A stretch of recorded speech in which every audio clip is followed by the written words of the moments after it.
Hey guys, I want to go ahead and talk to you about mistakes commonly made by writers. I'm not just talking about the creative side of it. I'm talking about the actual character and understand of the business. And we're also going to have our first feature of Right Now by Cynthia MacGregor, who is a very well-established, well-known publisher, author, editor.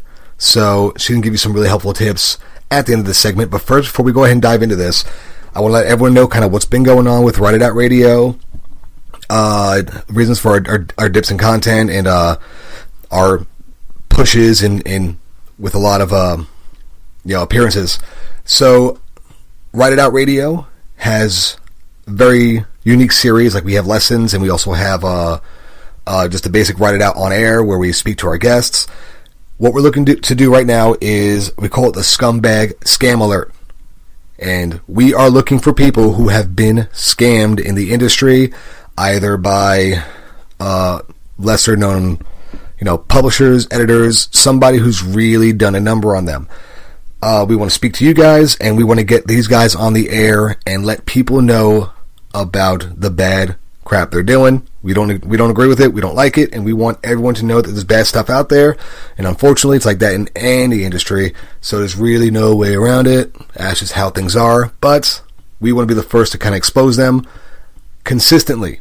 So if you have had experience, know anyone who has had experience, or just kind of want to clear the air, then please get a hold of us at writeitoutradio@gmail.com. So don't hesitate. We'd love to get you on the air and talk about it. Also, why don't you go ahead and check out our shop? We got our shop up. We got our website up, writeitoutradio.com. So check that out. Check out our shop, and help support us, man. I mean, if you guys like what we do, we like having you as listeners. So get on board. Help us out. We need it. So, with that being said, let's go ahead and dive into mistakes commonly made by writers. The first mistake is learning and adapting. Even collegiate level writers must be willing to learn and become fluent.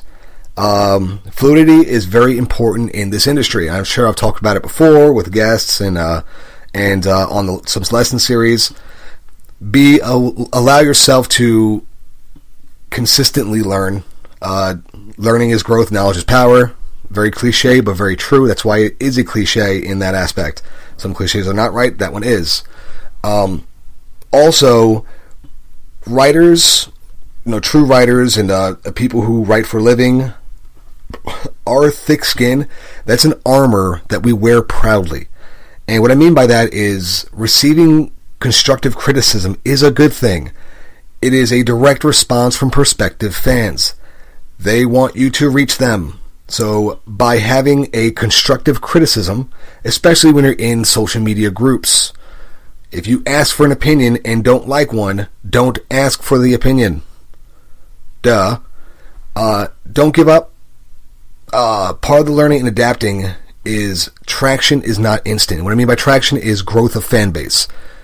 You're not going to come out the gate swinging unless you're already known. And if you're already known, then you already know that traction is not instant. No one wakes up and says, hey, I'm famous, and now you're famous. Doesn't work like that. So since traction is not instant, take the time to understand, learn, and build that momentum. Too many people quit before they even get the chance to go grab that traction and grab that readership and grab that devout following and fan base. Don't give up. It's not easy, but the more you work at it, the more you do it, the more consistent you are in content, ability to shift towards your demographic, or away from your demographic, the more you're able to shift towards different things, especially in the way you write, in the way you present your content. That's gonna take time, so don't give up. Don't quit. And also, when you start grabbing that traction, keep your ego in check. No one likes a know-it-all. And no one knows it all. I don't care how long you've been in the business. There's always something to learn. Everything's always changing. For example, back in the day, books were something you held. Now, books are something you download. It's constant changes, constant evolution, constant, developments in the industry, and especially in the ways of creativity. Do not limit yourself. Do not give yourself a parameter to screw yourself up by. It's not fair to you. So just keep that bad boy in check. Number 2 would be seeking and giving advice. This is a really important one, and I wanted to make sure that I touched on this particularly today because I see this way too often. All right? There's nothing wrong with asking for opinions and advice from your peers. Once again, that goes back to the constructive criticism. There's nothing wrong with that. But do not use that as your only source of information. All right? Not everyone knows everything, and some people think that they do. I don't know everything. For example, why we have the right now with Cynthia MacGregor is because she is way more knowledgeable on things that I am not, and we've teamed up because there are things that I am way more knowledgeable on that she is not, and since that's a good combination if you want to have things done correctly. So don't rely strictly on someone else's opinion. Conduct the dang research. Do the research.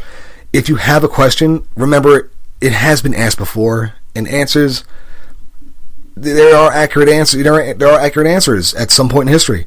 And luckily we have Google, we have Bing, we have Yahoo. If you can't find it on Google, use a different search engine. Use Yahoo, use Bing, use DuckDuckGo. There's so many other things that you have in your arsenal that you can use. So don't not use it. You know what I mean? Conduct the research. It's smarter. Writing groups are a great starting point, especially when developing a professional network. So bear in mind when you're posting, writing is a cutthroat career. And since it's cutthroat, you may not get what you want right out the gates. But those who are going out of their way to help you, going back to the ego thing, those who are answering your questions honestly and leveraging their personal experiences are taking time from their already busy day. Okay? So maintain a professional appearance socially. Don't be a dumbass. Don't ask a question, dislike the response, whether it be accurately or not, because remember, you asked the question where they are, and then you opened it up for a public platform to give you a large response. If you don't like the answer, even if you just don't agree with the answer, who cares? No one cares. It's a cutthroat business. And if you're leveraging a network, you don't want to come off as that guy or that girl. Don't be that person, all right? Don't be the that just happened scenario of the day. And there's a huge difference between constructive criticism and criticism. So when someone puts out there that they want a feedback, don't be a complete jerk about it. All right? When you voice a criticism and are just mean, once again, people see that you're just mean, and that really will hurt your traction, your traffic, and your growth. So try to help the other person out. Especially a lot of people do come out of the gate and are very insecure about their writing. It's very common, especially today. Things are, people are very, very aware and too self-conscious, especially being a writer. You have to be able to kind of eat the baseball bat every now and then. But if you're going to criticize, do constructively. Don't be a jerk. Don't be a dick. Just put it out there and try to direct it in a positive direction. Even if you think about it, kind of like Chef Gordon Ramsay. He is the same way. He puts it out there, but he's always there to teach. He's a very well-learned chef, and so when he does criticize you, it's because of the level you're at and all that stuff, all that, how that culinary world works, but there's always something to build on beyond that. So he's not just saying crap, bull crap, bull, bye. No, he's saying bland, this and that, and those chefs know what that means. So wear a thick skin and don't try to break people down just because. Number 3, marketing is a must. I know you're probably getting sick and tired of me saying it, but people still don't seem to get the concept. It is a must. Do it. Take the adequate time to understand how your content marketing works. Laziness is the main ingredient that will kill your career. Being lazy and refusing to research, number 2, you will not grow. You will not gain traction. You will not do well overall. So remember that. content mills are competitive. So if you don't want to take time to understand it and take time to learn at least the fundamentals, the SEO, backlinks, SMO, web presence, the proper professional social media, like your Facebook pages, your Amazon Author Center if you're an author, and leverage those and use different platforms like Playbuzz, Skyward, places like that can help kind of aggregate you in a more professional light, then you are not going to do well in a content mill. Just because you're creative doesn't mean that there's not a process and procedure and a overall structure to the way they do things. And that is something you need to learn if you're going to make it as a writer. Keep your audience in mind. Remember this, you are not your target audience. Just because you like something super and the majority say no and it's just not grabbing and you're upset about it, you don't just write for yourself. Any writer who wants to make, anyone writer who wants to make the nut and be able to pay their bills with their content is writing for readers. Now, I'm not saying to write I'm not saying to write towards the trends. Never write towards the trends. I'm saying write knowing that you're going to have to fluently move around and restructure yourself and restructure your content. So be open to change in format, delivery, creative concept, and so on.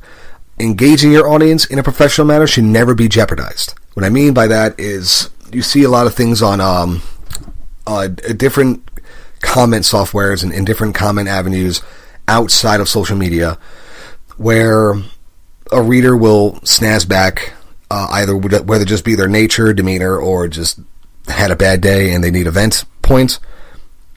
Some of the best growths for those writers that show me that they are professional is when they do engage, but not engage hostilely. They engage, thank you for your opinion. I may disagree, but so and so. Thank you very much, and I'll do my best to adjust. It's still customer service, and in a sense, it's still a customer service market. Don't jeopardize that ever. Those readers, those ones commenting, still clicked over to your content to read your content, read your content, and form their opinion. You have something good going. That's good. Unless your content is just overly appalling, racist, sexist, biased, those don't grab. Don't be that person. Let your audience connect with you through your writing. Just like I said, don't ever engage them hostilely, ever. But allow your writing to kind of define your opinions. Writing an opinion-based piece in articles and so on, that is good. It seems to be restructuring and reshifting towards that platform, and that seems to be grabbing itself. That's fine. Having your style of writing is important. That's why people have favorite authors. They attach themselves to the author's style of writing. Stephen King does very well. A lot of people think, I've been hearing a lot lately, especially that he's very overplayed. Oh, he's just a overly expressed author. People celebrate him too much.